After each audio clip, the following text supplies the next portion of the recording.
Which one of these antihistaminic drug is used as appetite stimulant? इसके अंदर से कौन सी एंटीहिस्टामिनिक ड्रग है जो एपेटाइट स्टिमुलेंट के लिए यूज होती है? एंटीहिस्टामिन ये सारी ही ड्रग्स हैं। एपेटाइट का मतलब होता है स्टमक से, पेट से। स्टमक स्टिमुलेंट इसके अंदर से कौन सी है? तो जो हमारी स्टमक स्टिमुलेंट है वो कौन सी है हमारी? सिप्रोहेप्टेडिन। अब हमें कुछ इसका भी पता होना चाहिए, जो प्रोमिथाजिन हाइड्रोक्लोराइड है क्या होती है? जो प्रोमिथाजिन हाइड्रोक्लोराइड है ये हमारी सिंपली आई एलर्जी या हम कह सकते हैं एलर्जिक रिएक्शन में यूज होती है। प्रोमिथाजिन हमें वैसे भी पता है, बहुत चलती है दवाई, एलर्जी लिख देते हैं खाली। एलर्जी के अंदर क्या होती है? यूज होती है। इसी तरह जो फेनरामिन मैलिएट है ये कहाँ यूज होती है हमारी? ये कोल्ड वगैरह में होती है, मतलब कॉमन कोल्ड हुआ, फ्लू हुआ और एलर्जी। एक मेन इसका कोल्ड लिख देते हैं, एलर्जी। ये भी ऊपर वाली बहुत सारी एलर्जी में यूज होती है, स्किन एलर्जी में भी। ये मेनली जो कफ कोल्ड इनसे रिलेटेड होती है एलर्जीज, इसके अंदर यूज होती है ये फेनरामिन मैलिएट। सबको पता होगी, ये बहुत कॉमन है, हमने हॉस्पिटल में ट्रेनिंग कर रखी है तो हमें सबको पता है। Which one of these antihistaminic drug is used in allergic condition of eye? देखो एंटीहिस्टामिन सारी हमें पता है, लेकिन आई के लिए स्पेशली आई में कौन सी यूज होती है हमारी? जो ये एंटीहिस्टामिन ड्रग है आई के लिए वो होती है हमारी एंटाजोलिन। इम्पोर्टेंट है, ये पूछ लेता है एंटीहिस्टामिन ड्रग कौन सी है तो हमें पता है प्रोमिथाजिन है और फेनरामिन वैलिएट है। इसमें एक स्पेसिफिक क्या है? एंटाजोलिन आई की है। इसी तरह स्किन एलर्जी की पूछ सकता है वो, स्किन एलर्जी की पूछेगा तो हम क्या बता देंगे? ये प्रोमिथाजिन बता देंगे। अगर वो कॉमन कोल्ड स्नीजिंग की पूछ ले या साइनस की पूछ ले तो हम क्या बता सकते हैं? फेनरामिन वैलिएट। ये जो हमारी क्लोरसाइक्लिजीन है ये भी हमारी क्या है? एंटीहिस्टामिन ड्रग ही है। लेकिन फिर वही, जब कुछ ना पता लगे तो हम क्या बोल सकते हैं इसे? अगर हमें नहीं पता लग रहा है इसका क्या है, एलर्जी। अब ये हमें, अगर हम थ्योरी में लिख रहे हो तो ये हमें काम आएगा कि जिसका कुछ समझ नहीं आया वो एलर्जी है। लेकिन अगर हम एमसीक्यू क्वेश्चन चैप्टर एमसीक्यू की तैयारी कर रहे हैं, मल्टीपल चॉइस क्वेश्चन हमारे पेपर में आते हैं, हमें उससे सिलेक्ट होना है, तो वहाँ हमें बना के तो लिखना नहीं है कुछ, वहाँ तो हमें एग्जैक्ट पता होना चाहिए। तो हमें अगर नहीं भी पता, हमें अंदाजा होना चाहिए ये दवाई अच्छा एंटीहिस्टामिन ड्रग है तो एलर्जी के समथिंग होगी। मान लो कार्डियोटोनिक्स का एग्जाम्पल पूछ ले, वहाँ क्लोरसाइक्लिजिन आ जाए तो हमें इतना तो रहेगा अच्छा से क्लोरसाइक्लिजिन तो हमारी एंटीहिस्टामिन है तो इसका तो हार्ट से कोई लेना देना है नहीं, तो हम इसे वैसे ही एलिमिनेट कर सकते हैं। हमें ना पता हो कौन सी एलर्जी की है तो भी, तो हमें नहीं है जरूरी कि हमें ये हर एक चीज़ जाननी है। हमें हमें सबका एक आइडिया होना चाहिए जो हमें हमारे जो पेपर है उसके अंदर एलिमिनेशन मेथड लगाने में बहुत ज़्यादा काम आता है। नेक्स्ट पे, one of this androgenic drug या हाँ सॉरी यही बोलेंगे इसे, androgenic drug is not a catecholamine derivative. इनके अंदर से जो ये एंड्रोजेनिक ड्रग है ये कुछ नहीं होता हमारे एंड्रोजेनिक, ये एंड्रोजन से निकला हुआ वर्ड है। Androgenic drug is not a catecholamine derivative. कौन सा कैटाकोलामाइन डेरिवेटिव नहीं है? देखो एपिनेफ्रिन, नोर एपिनेफ्रिन, ये पता हमें कौन सी है? ये एड्रिनल ग्लैंड से निकलती है, ये एड्रिनल ग्लैंड का ही वो उससे ही डेरिवेटिव हुआ है। लेकिन ये क्या कह रहा है कि कैटाकोलामाइन डेरिवेटिव कौन सा नहीं है तो सारी ये इससे रिलेटेड हमारी एड्रिनल से रिलेटेड। लेकिन जो कैटाकोलामाइन का डेरिवेटिव है वो कौन सी हमारी? ये हमारी फिनाइलप्रीन, ये हमारी क्या है? इससे रिलेटेड नहीं है। आइसोप्रीन भी क्या होती है हमारी? यही होती है एड्रिनल की। एक बहुत फेमस नाम वेंटोलिन, इसे कॉमन ब्रांड नेम है। वेंटोलिन किसका कॉमन ब्रांड नेम है? साल्ब्यूटामोल का, सबको ही पता है, इसमें तो कुछ सोचने वाली बात ही नहीं है। एक इसकी जो इम्पोर्टेंट वो है, ये पहले नाम देख लो, ये एम्फिटिमिन, ये किसके अंदर यूज होती है? मैंने पहले भी बता रखी है, ए डी सॉरी ADHD। अब मैं इसकी फुल फॉर्म लिखवा नहीं रहा हूँ, मैं मुंह से बोल रहा हूँ, हमने पहले नोट कर रखी है, जो नोट्स बना रहा है उसके नोट्स में ऐड हो गई है। इसकी क्या है? Attention deficit hyper active disorder, जो मैंने बताया था। एक मैं एग्जांपल बताता हूँ याद आ जाएगा। मैंने बताया था कि हर किसी के आसपास एक ना एक बच्चा ऐसा होता है जो मतलब जिसे हम बेचैन आत्मा बोलते हैं, कुछ नहीं मानता वो, उसे कहीं एक जगह बिठा लो, बैठे बैठे भी इसमें चाटी मार उसमें कुछ कर कभी कुछ कर, बेचैन सा रहता है। ये लोग होते हैं जो एक जगह फोकस नहीं कर पाते। ये attention deficit hyper active disorder है, लेकिन वो बच्चा शरारती भी हो सकता है, ये बीमारी नहीं है। लेकिन अगर इसका एक्सट्रीम रूप हो जाए कि बस वो इंसान को कुछ और समझ आता ही नहीं, वो तो एक तरह से बीमारी का रूप ले लेगी। अगर ये थोड़ी बहुत है, अब शरारती हर कोई बच्चा होता है तो उसमें तो नॉर्मल है। लेकिन अगर किसी के अंदर बहुत ज़्यादा हाई लेवल पे ये चीज़ देखने को मिले, तो हम उसे क्या करते हैं कि हाँ ये अब इससे ग्रसित हो चुका, डिसऑर्डर इसके अंदर आ चुका, तो उसे हम क्या है ये दवाई देते हैं। इसके अलावा ये ओबिसिटी में भी देते हैं। मेटाबॉलिज्म ये हमारा थोड़ा फास्ट कर देती है। जो ओबिसिटी हमें क्यों होती है, क्योंकि हमारा मेटाबॉलिज्म क्या होता है, स्लो रहता है, इस कारण हमें क्या होती है, ओबिसिटी होती है। एक जो ट्रिब्यूटलिन है, ये तो सबको पता ही है क्या होती है हमारी। जो हमारी ट्रिब्यूटलिन होती है, ये होती है बीटा एंटागोनिस्ट। बीटा एंटा ये क्या है, बीटा एंटागोनिस्ट होती है। इसके अलावा मैं इसकी वो बता देता हूँ, बीटा एंटागोनिस्ट के साथ साथ क्या काम करती है। जो ब्रीथ शॉर्टनिंग हो जाती है ना, जैसे खींच खींच के सांस आता है, थोड़ा थोड़ा खींच खींच के लेते हैं सांस, उसके अंदर हमारे जो जो हमारी ब्रोंको डायलेटर है, इसे क्या करती है, वो करती है ब्रोंकाइट। मतलब जब हमारे जो ये है क्या बोलते हैं इसे, लंग्स के अंदर स्वेलिंग आ जाती है, उसके अंदर भी हम क्या करते हैं इसका यूज़, थ्रोट ब्रेथनिंग में भी यूज़ करते हैं इसका। इसके अलावा हम इसका अस्थमा वगैरह में भी क्या करते हैं, यूज़ करते हैं। इसी तरह नीचे भी सेम दवाई है, ये क्या हमारी और की प्रीनालिन, ये कहाँ यूज़ करते हैं हम, ये हम करते हैं ब्रोंको डायलेटर में। जो ब्रोंक्यूल्स है हमारे, सबको पता होगा लंग्स के अंदर ब्रोंक्यूल्स होते हैं, इन्हें क्या करती है, इनमें मतलब इन्हें डायलेट करती है, इन्हें फैलाती है। क्या करती है, ब्रोंको डायलेटर का काम।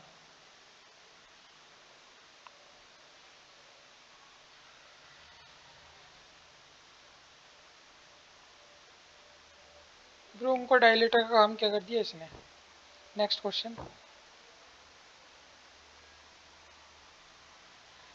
which oh sorry one of these is effective orally in bronchial asthma।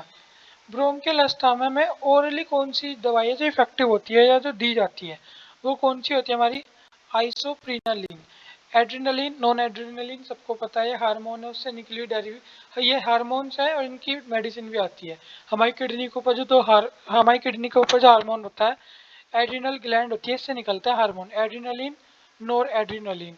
इसे ही हम क्या बोलते हैं, एपिनेफ्रिन। और नॉन एड्रिनलिन को क्या बोलते हैं हम, नॉन एपिनेफ्रिन।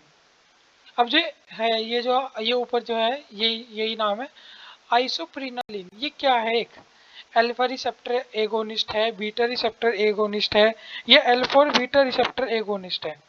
तो ये हमारी क्या है, beta receptor agonist, beta receptor agonist. अब हमें पता होना चाहिए भाई अल्फा रिसेप्टर बीटा रिसेप्टर क्या काम करते हैं। तो पहले बीटा रिसेप्टर आया, तो हम पहले बीटा रिसेप्टर की बात ही करते हैं। ये हमारी मसल रिलैक्स करती है, जो हमारे जो एयर पैसेज है उसकी मसल्स को क्या करती है, रिलैक्स। तो हम लिख सकते हैं ऐसे लिख देते हैं, एयर वे मसल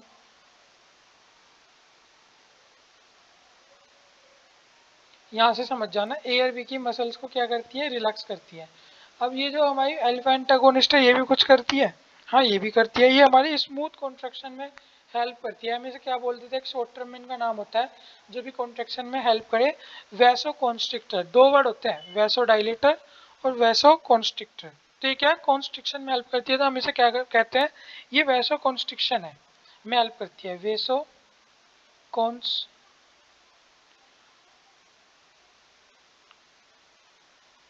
वैसा कॉन्स्ट्रिक्शन में क्या करती है, हेल्प करती है। Next question, naphazoline is used in. जो नेफाजोलिन है वो किस चीज में यूज करते हैं, इसके नाम से पता लग रहा है। नेफाजोलिन हम किस चीज में यूज करेंगे, नेजल कंजक्शन में। अब अस्थमा सबको पता है, अब दोबारा बताने की जरूरत नहीं है। अस्थमा इसके कारण भी सबको पता है, कई कई बार ये डस्ट वगैरह से भी हो जाता है, और एलर्जिक रिएक्शन है ये भी पता है सबको। हाइपोटेंशन, एक तो होती है हाइपरटेंशन जिसके अंदर हमारा बीपी क्या होता है, हाई रहता है।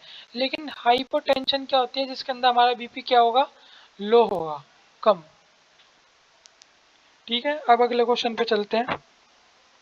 और एक ये हे फीवर भी है, ये भी देख लो। जो हमारा हे फीवर है, ये क्या होता है हमारा, ये कुछ नहीं होता। जो सीजनल एलर्जिक वगैरह होती है ना, कोल्ड फ्लू काफी, ये जो भी कुछ भी होता है, ये सब क्या होता है हमारा हे फीवर के अंदर आता है। तो हम लिख सकते हैं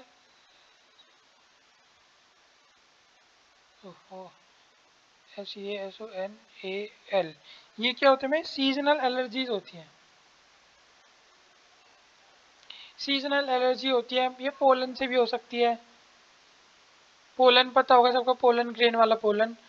डस्ट से भी हो सकती है, और भी दुनिया भर की इसकी क्या है कोज है। मतलब कुछ कोई ऐसा भयंकर बीमारी नहीं है, हे फीवर है, नाम इसका अजीब सा, लेकिन बीमारी कोई इतनी खतरनाक नहीं है। एलर्जीज है कुछ कुछ, जिसका एलर्जी होती है जब वो फूल के पास जाए तो छींकना स्टार्ट कर दे, कुछ ऐसा देखा होगा टीवी वगैरह में। Acetylcholine is not used clinically as it is. जो एसिटाइल कोलिन है ये क्लिनिकली यूज नहीं करते। क्यों? ये रैपिडली क्या होता है, ये लेस एक्टिव होता है, मोर एक्टिव होता है। ये क्या होता है? हाइड्रोलाइज एक्टिव होता है। ये क्या होता है हमारा?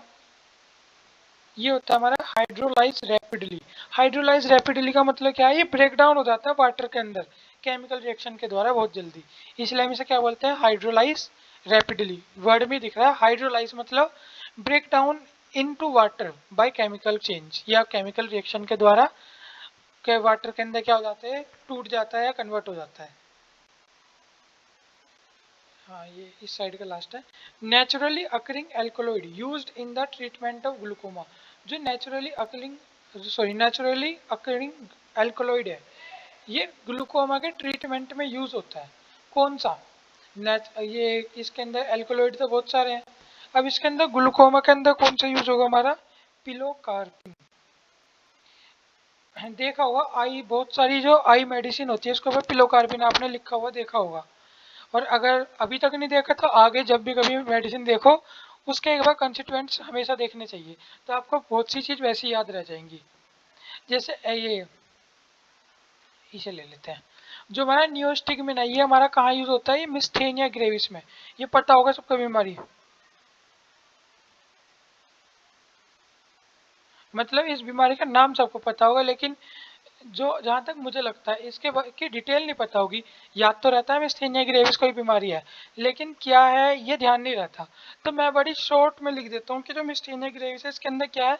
हमारा जो मसल्स है और हमारी नर्व्स है, इसका जो कनेक्शन होता है ना, वो टूट जाता है। जो हमारी मसल्स कॉन्ट्रेक्शन रिलैक्सेशन करती है, हमारी बॉडी कुछ भी फंक्शन करती है, ये क्या करती है?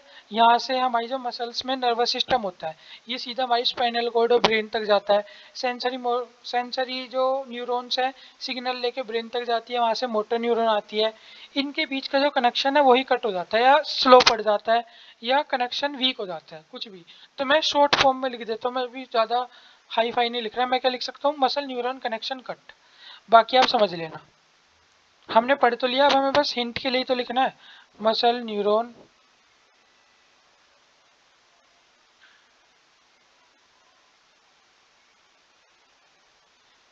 उम्मीद है मुझे मिस्थेनिया ग्रेविस का एक हल्का सा आइडिया आपको पता लग गया होगा कि अभी किस तरह की बीमारी। जब मसल और न्यूरॉन का कनेक्शन नहीं होगा तो इंसान अपनी मन मर्जी से अपने हाथ पैर मूव करने में उसे क्या होगी? बहुत परेशानी होगी या कठिनाई होगी। एक ये एपिड्रीन, ये क्या है? जब भी हम पढ़ के आए ना हाइपोग्लाइक, ये सॉरी क्या था वो, एक तो हाइपोटेंशन। हाइपोटेंशन हमने पढ़ा था, जिसका बीपी लो होता है, उसके अंदर की दवाई है ये। तो हम इसे क्या लिख सकते हैं? लो लो लो बीपी। ये लो बीपी के अंदर दी जाने वाली क्या एक मेडिसिन है। चलते हैं अगली साइड। अगला ये क्या है? इसे साइकोस्टिगमिन या फिजियोस्टिगमिन कुछ ही बोलते हैं। ये क्या है हमारा? ये ले लेते हैं, एसराइन भी बोल देते हैं, साइकोस्टिगमिन या फिजियोस्टिगमिन। ये रिवर्सिबल कोलिनिस्ट्रेज इनिबिटर है, इरिवर्सिबल है, या डायरेक्ट है, या कौन सा है? तो ये हमारा कौन सा होता है? रिवर्सिबल कोलिनिस्ट्रेज इनिबिटर होता है। अभी करता क्या है? हमने कोलिनिस्ट्रेज पहले भी पढ़ा है, लेकिन एक बार दोबारा हल्का सा आइडिया देने के लिए ये ऐसे कर देते हैं, यहाँ यहाँ टाइप कर देंगे। जो हमारा ये क्या कर देता है? ब्लॉक कर देता है एसिटाइल कोलिन का ब्रेकडाउन। तो block acetyl choline, block acetyl choline breakdown. Acetyl choline हमारी बॉडी के अंदर क्या करते हैं, मैंने पिछले लेक्चर में बता रखा है। जिसे नहीं पता तो एक बार पिछला लेक्चर देख ले, अगर नहीं समझ आए तो मैसेज कर देना, मैं चाहे मुझे दोबारा बनानी पड़े वीडियो फिर बताऊंगा मैं, कोई बात नहीं। एट्रोपिन एल्कोलॉइड इज ए, जो एट्रोपिन एल्कोलॉइड है क्या है?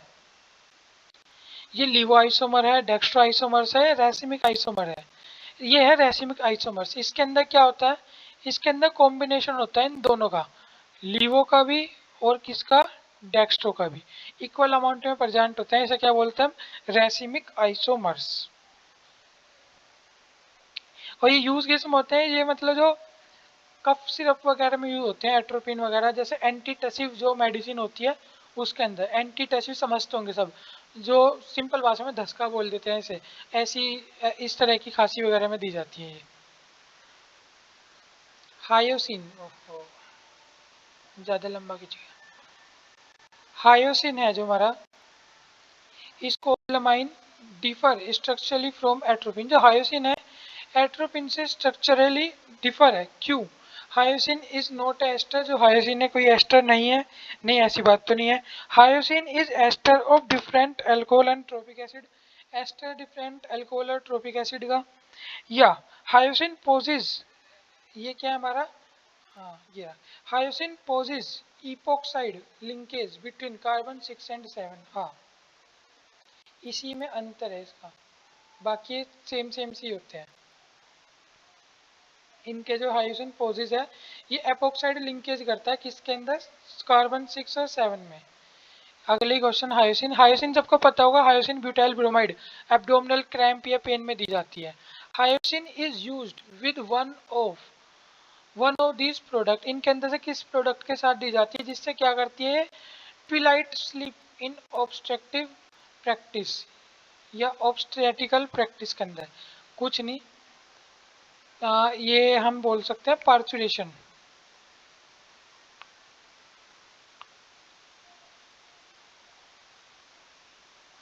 ये पार्चुरेशन प्रक्रिया के दौरान क्या है, दी जाती है।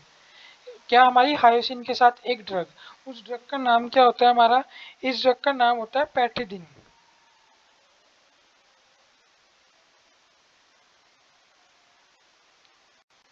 अगर किसी को पार्चुरेशन नहीं पता तो मैं बता देता हूँ। तो पार्चुलेशन, सॉरी, जो पार्चुरेशन होता है ये क्या होता है हमारा, जब कोई भी मदर किसी बेबी को बर्थ करती है या जन्म देती है, उस दौरान उस प्रोसेस को पार्चुरेशन बोलते हैं। और उस प्रोसेस के अंदर ही हायोसिन के साथ हम क्या देते हैं, पिटिडिन देते हैं। इससे एक मतलब मदहोश जैसी जो हालत होती है या जो सीवियर पेन होता है इसके अंदर, तो देखा होगा जो मदर्स हैं उन्हें इंजेक्शन दिया जाता है ताकि वो जो जो पार्चुरेशन प्रक्रिया है, ऐसा माना जाता है कि जो एक्सट्रीम पेन होता है ना, जो सबसे मतलब इतना पेन कि अगर कोई एक मेल उसे ले शायद मर जाए, इस तरह का पेन पार्चुरेशन में होता है।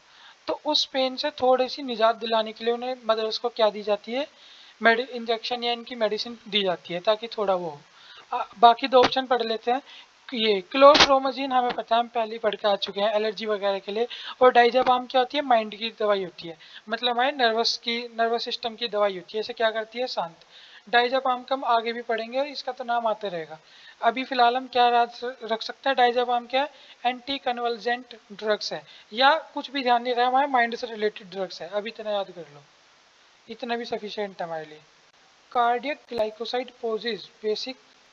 जो कार्डियक ग्लाइकोसाइड है ये मतलब बेसिकली क्या करता है, ये ट्रोपेन कंटेन करते हैं, ये ट्राइटरपीन कंटेन करते हैं, या साइक्लोपेंटो फिनाइनथ्रीन कंटेन करते हैं, या इनके अंदर से कुछ नहीं। जो माइकार्डिक ग्लाइकोसाइड है इसके अंदर साइक्लोपेंटो फी पेंटोफिनैंथ्रीन होता है। ये इसका कुछ नहीं, स्ट्रक्चर का नाम है, जो इसका साइक्लिक पेंटिक इस तरह का स्ट्रक्चर होता है उसका नाम है ये, या कंटेन कह लो, कुछ ही कह सकते हैं। वो स्ट्रक्चर है, उस स्ट्रक्चर को इस तरह नाम दे रखा है, जैसे दे देते हैं ना हेक्सेन हुआ, क्लोरेन हुआ, इस तरह के नाम है। Cardiac glycoside possess cardiac activity due to presence of. जो कार्डिक ग्लाइकोसाइड है कार्डिक एक्टिविटी करती है किसकी प्रेजेंस में, ग्लाइकोसाइड लिंकेज की, स्टेरॉयड न्यूक्लियस की, हाइड्रोक्सी ग्रुप की, alpha beta unsaturated 5 member electron ring. ये इलेक्ट्रॉन रिंग की प्रेजेंस में करती है कार्डिक एक्टिविटी। एक्टिविटी तो इन सब में करती है, लेकिन जो कार्डिक एक्टिविटी है ना, या जो इसके अंदर जो कार्डिक एक्टिविटी के लिए रिस्पॉन्सिबल कंपोनेंट्स है, वो क्या है हमारे, ये इलेक्ट्रॉन रिंग होती है। और जो अनसैचुरेटेड इलेक्ट्रॉन रिंग है, ये अटैच होती है स्टेरॉयड न्यूक्लियस से। कहाँ, मतलब किस कार्बन पे, ये स्टेरॉयड न्यूक्लियस यहाँ भी आया था, इसी की पार्ट्स होते हैं ये। जो स्टेरॉयड न्यूक्लियस है, इससे कहाँ अटैच होती है, C16 पे, 17 पे, 14 पे, या 3 पे। ये होती है 17, C17 पर। नेक्स्ट है हमारा, ouabain is generally not use clinically due to its. जो ये क्वाबेन है, इज जनरली नॉट यूज, मतलब हम अपने मेडिसिन सेक्टर में इसका यूज करने से बचते हैं या कम करते हैं। क्यों? क्योंकि ये लेस एक्टिविटी है। नहीं, लेस एक्टिविटी तो नहीं होती। अगर लेस एक्टिविटी है उससे बचना थोड़ी ना, जहाँ हमें कम इफेक्ट चाहिए वहाँ हम यूज कर सकते थे। टॉक्सिसिटी, अगर इसकी टॉक्सिसिटी हो तो हम इसे यूज ही क्यों करते, इसे तो हम पहले कट कर सकते थे।